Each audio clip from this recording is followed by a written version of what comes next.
कृष्ण भगवद गीता का चौथा अध्याय श्लोक नंबर 5वां। श्री भगवान वाचे बहुना तत्व जनमनि तय चार्जन तान्य वेदा सर्वनानि त्वान वेत्था परंतप।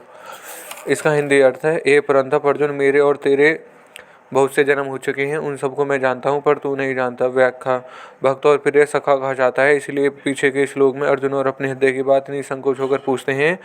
अर्जुन में भगवान जन्म रहस्य को जानने की प्रबल जिज्ञासा उत्पन्न हुई है, इसलिए भगवान उनके सामने मित्रता के नाते अपने जन्म का रहस्य प्रकट कर देते हैं। नियम है कि श्रोता की प्रबल जिज्ञासा होने पर वक्ता अपने आप को छिपा कर नहीं रख सकता, इसलिए संत महात्मा भी अपने में विशेष श्रद्धा रखने वाले सामने अपने आप को प्रकट कर रख सकते हैं। गनुवा तत्वना साधु दुर्वाही और अधिका न जा पर बहुने में तत्वना जनार्दन से 4 जन्म। समय समय पर मेरे और तेरे बहुत से जन्म हो चुके हैं, परंतु मेरा जन्म और तेरे का और तेरा और जन्म का तेरे का तात्पर्य है कि मेरे और तेरे बहुत से जन्म होने पर भी वे अलग अलग प्रकार के हैं। दूसरे अध्याय के 12वें श्लोक में भगवान ने अर्जुन से कहा था कि मैं तू और तू था, तेरे राजा लोग पहले नहीं थे और आगे नहीं रहेंगे। ऐसा नहीं है, तात्पर्य है कि भगवान और उनका अंश जीवात्मा दोनों ही अनादि और नित्य हैं।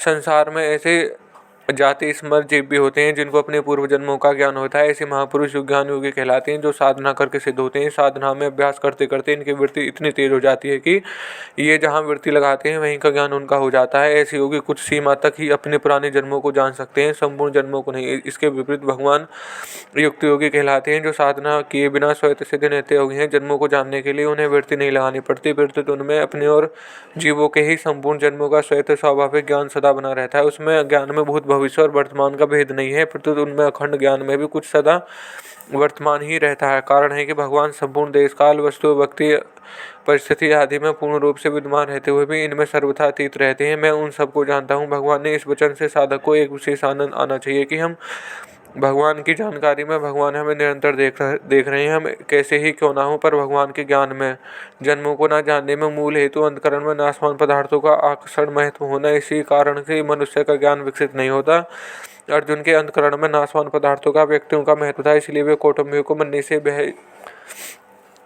बनने के युद्ध से नहीं थे करना चाहते थे। इसके अध्याय 33वें श्लोक में अर्जुन ने कहा था कि जिनके लिए हमारी राज्य भोग और सुख की इच्छा है वे ये कौटुंबिक प्राणों और धन की आशा छोड़कर युद्ध में खड़े हैं। इससे सिद्ध होता है कि अर्जुन राज्य भोग और सुख चाहते थे, अतः नाशवान पदार्थों की कामना होने के कारण वे पूर्व जन्मों को नहीं जानते थे। ममता आसक्ति पूर्व अपने सुख भोग और आराम के लिए धनादि पदार्थों का संग्रह करना परिग्रह कहलाता है।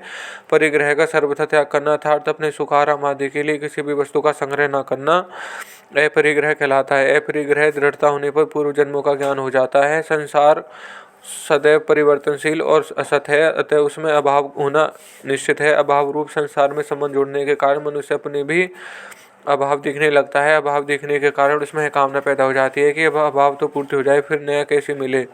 इस कामना की पूर्ति में ही दिन रात लगा रहता है, परंतु कामना की पूर्ति होने वाली है नहीं। कामनाओं के कारण मनुष्य बेहोश हो जाता है। अतः ऐसे मनुष्य को अनेक जन्मों का ज्ञान तो दूर रहा, वर्तमान कर्तव्य भी ज्ञान नहीं होता। संबंध पूर्व श्लोक में भगवान ने बताया कि मेरे और तेरे बहुत से जन्म हो चुके हैं। अब आगे के श्लोक में भगवान अपने जन्म की विलक्षणता बताते हैं। यह श्लोक यहीं समाप्त होता है। धन्यवाद।